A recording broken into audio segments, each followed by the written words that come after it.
You won't believe what happened to the well-known actress Brooke Shields. She was driven into the public eye at an early age by her own mother, who, in a desperate attempt to gain notoriety, pushed her into contentious roles. Due to the severe psychological damage this caused, Brooke struggled for a long time with depression and prescription medication addiction. Few people fully comprehend the public feud involving none other than Tom Cruise, which gives the story an even darker aspect. We'll explore rare photos in today's movie to reveal one of her darkest periods. Born in Manhattan, New York, on May 31st, 1965, Brooke Shields had a turbulent life from the start.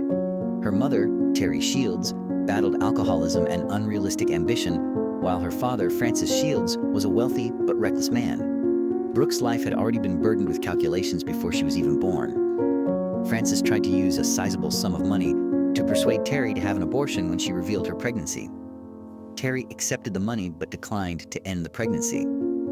Everything in the family started to fall apart once Brooke was born. Brooke saw her parents divorce when she was just 5 months old. Her mother began to view her as a ticket to a better life after that.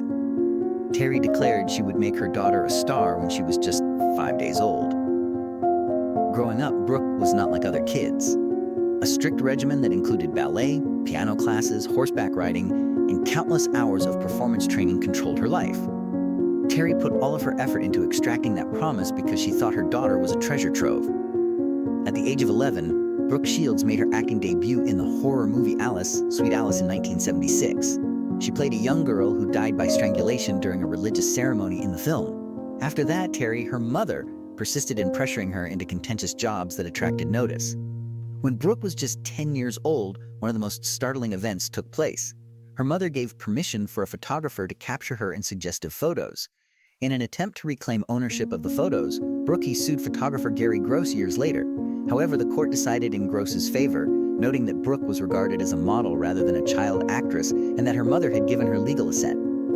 A significant turning point in Brooke's career occurred in 1978 when, at the age of 11, she was cast in the lead part of Pretty Baby, a highly contentious movie about a young girl living in a brothel in early 20th century New Orleans. There was a strong outcry in the music industry due to the film's multiple explicit scenes, some of which included nudity.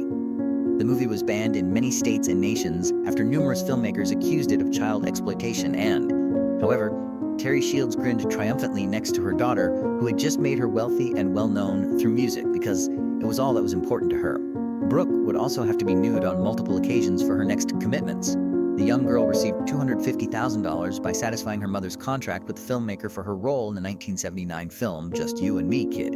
Due in large part to the controversy around her, Shields became the most famous face in the United States by the time she was 16. She even earned almost $10,000 a day as a model, according to Time magazine. She proceeded to model and perform in movies and television series like The Blue Lagoon, The Muppet Show, Endless Love, and Sahara. Although Sahara was a commercial and critical flop, Brooke reportedly made $1 million for her role in the movie. To make matters worse, she was the sole actress to win the RZ Award for Worst Supporting Actress. But instead of immersing herself in the glamour of the entertainment industry, Brooke Shields took a risk.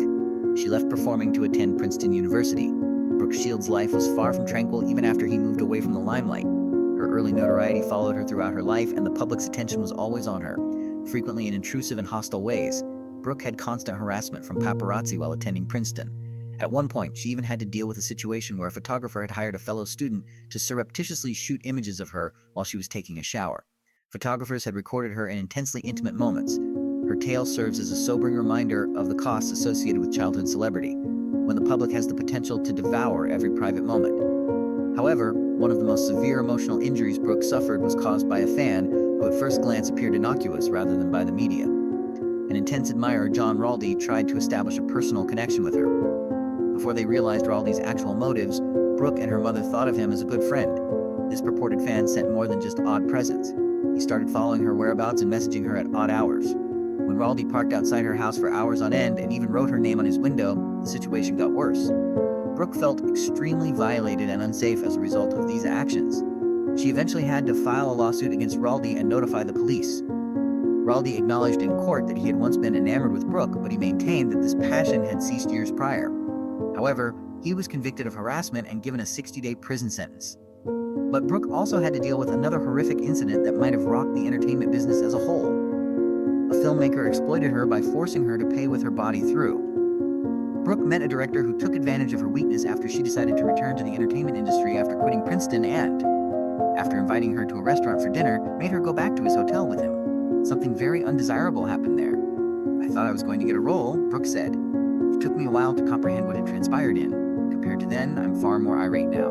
Convinced that no one would believe her, Brooke kept quiet for a considerable amount of time. Stories like hers were frequently written off as PR gimmicks at the time. Additionally, even though she was aware of the director's considerable influence in the business, she decided not to disclose the director's identity. She was spiritually broken as well as emotionally damaged by the experience. She revealed that leaving her body was the only way she could survive at that precise moment.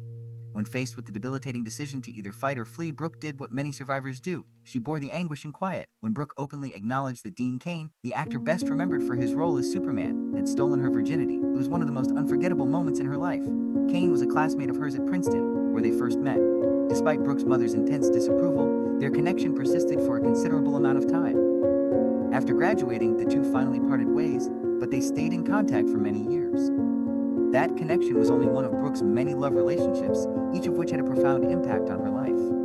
The legendary tennis player Andre Agassi was the next man to win Brooke over after Cain. After getting married in 1997, the couple's marriage quickly started to fall apart. Personality differences weren't the main problem. It was a result of more serious issues Agassi was dealing with in his private life. Agassi was struggling with a crystal meth addiction at the time, which had a significant impact on their relationship. Everything became more intense after one incident in Brooke's life, her appearance as a guest on Friends. She made a really personal gesture with Joey's actor, Matt LeBlanc, in one scene. Andre Agassi, who was seated in the crowd during filming, became enraged at that point. After storming out, Agassi destroyed all of his tennis trophies. Later, Brooke revealed that she thought Agassi's violent and unpredictable conduct was caused by substance abuse.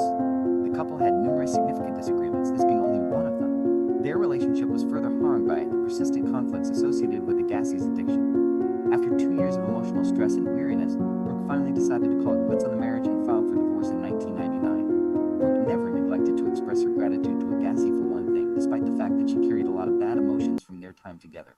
He assisted her in escaping her drunken mother's control. She remarked, "I wasn't strong enough to separate myself from my mom, and I kept going back."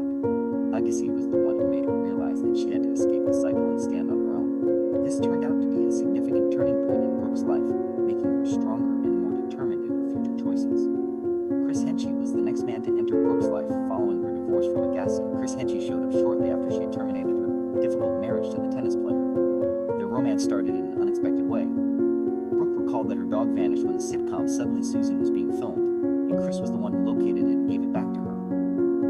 The two got married in 2001 after that fortuitous meeting sparked a relationship. But despite having a new partner, Brooke still faced significant obstacles in her life, particularly those associated with beginning a family. Brooke Shields' inability to conceive naturally was one of the worst sorrows of her life. She got devastating news after months of waiting. Her unborn child would not reach full term. One of the saddest moments of her life was brought on by the doctor's statement. She followed all medical advice, yet the sadness and disappointment persisted. When she later became pregnant once more and gave birth to her first daughter in 2003, the event that was supposed to bring her great joy instead took a different turn. Brooke struggled with a deep sense of emptiness. She experienced significant postpartum depression to the point of suicidal thoughts since she was unable to form a bond with her child. She was caught in a vicious cycle of pessimistic thoughts by the sense of being disoriented and overpowered. She describes her experience with postpartum depression in her memoir, "Down Came the Rain." She talked candidly about the awful ideas she had to face.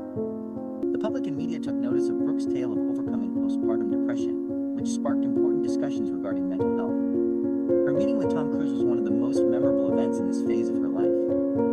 Cruise caused a stir online after openly denouncing her for treating her postpartum depression with antidepressants. His ignorant remarks caused a huge reaction among women worldwide, who felt he couldn't possibly comprehend what Brooke was going through. However, Brooke did, in a sense, show Tom some unexpected appreciation. She felt that his comments helped spark a larger movement, inspiring women to advocate for their rights, especially in the area of mental health, a subject that many still avoid. Tom Cruise eventually apologized for what he had said. As a sign of sincere regret, he sent her a Christmas cake every year. It's uncertain if Brooke ever really forgave him, but their relationship never really recovered. After the disagreement, Brooke kept her distance from Tom, possibly using music as a way to shelter herself from future confrontations of this nature. Brooke Shields encountered yet another difficult obstacle in 2021, shortly after experiencing suffering in her interpersonal relationships. She almost spent the rest of her life in a wheelchair after a terrible accident at the gym. She was utilizing a balance board when she was suddenly flung into the air and landed on her leg, causing severe pain. 3 operations and a demanding physical therapy rehabilitation were necessary due to the accident. However, Brooke survived this experience and came out stronger and more resilient than before. Another significant setback was the death of her mother, Terry Shields, in 2012. After a protracted struggle with dementia, her mother died, leaving Brooke with a profound and enduring grief. Brooke bought a house in the Hamptons after her mother passed away, but she eventually sold it because she couldn't handle the memories it held. Nevertheless, as she subsequently revealed, helped her gradually learn how to deal with the loss and store it